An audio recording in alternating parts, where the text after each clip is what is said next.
we're going to move on to the Mandriano, another one of my absolute favorites. Look, let's face it, I'm only doing these because I'm loving all the wines, right? So, what's special about this? This is from the region of Maremma, which is very close. So, Scanzano, Maremma, Bulgari, they're all very, very close to each other.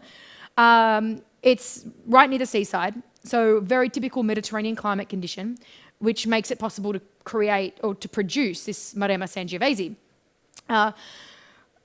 This is a region where back in the 80s, the rebel winemakers, I guess, went. They all went there and they were sick of making Chianti, and they were like, we're going to plant Cabernets and Merlots because the soil there is very similar to Bordeaux.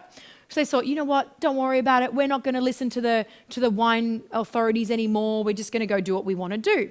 So they went, started planting, and then wines from this region started winning awards in Bordeaux wine competitions.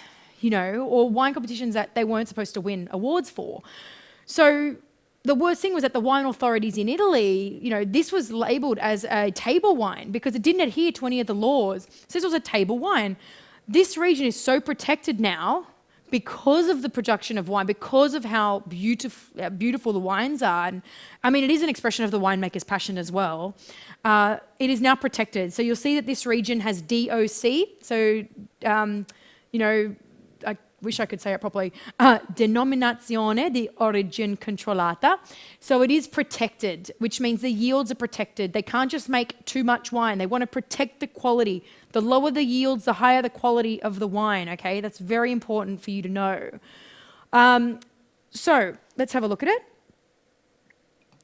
So it is deep red, very similar to, like a little bit more red compared to the Morellino. Which is interesting because it is a year younger. It's 2018 vintage.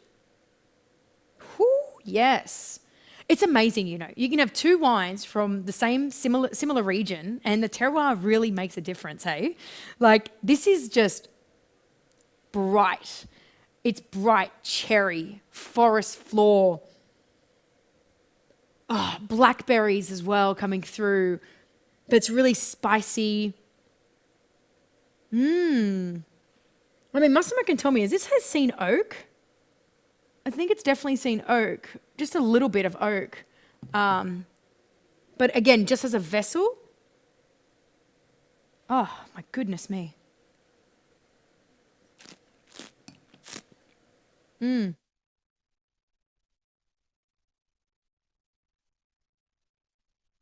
Oh, wow.